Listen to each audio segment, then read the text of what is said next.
Chang, inspirasyon mo sa aking ambisyon. Alam niyo, Chang, balang araw, magiging superstar singer din akong katulad niya. Ano? Hindi eksakto, pero yun ang suot.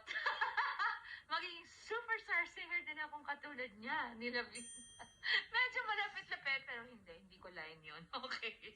Anyway, next one. I tried my best, but I guess my best was not good enough. Ito pong pelikulang to, ako ay nagdadalang tao kay Casey Jan.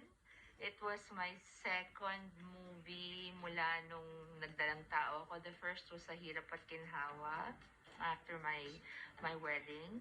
And then, so, nung umpisa po, maliit pa ng konti, natatago pa ng, in this case, sampagitan, ng mga gitna na po ng shooting, lampshade, bookcase, lahat na po tinatakpan yung tiyan ko. Mamaya po, sabi ni Direk Leroy, nung una po kasi yung director si Tito Maning Borlaza.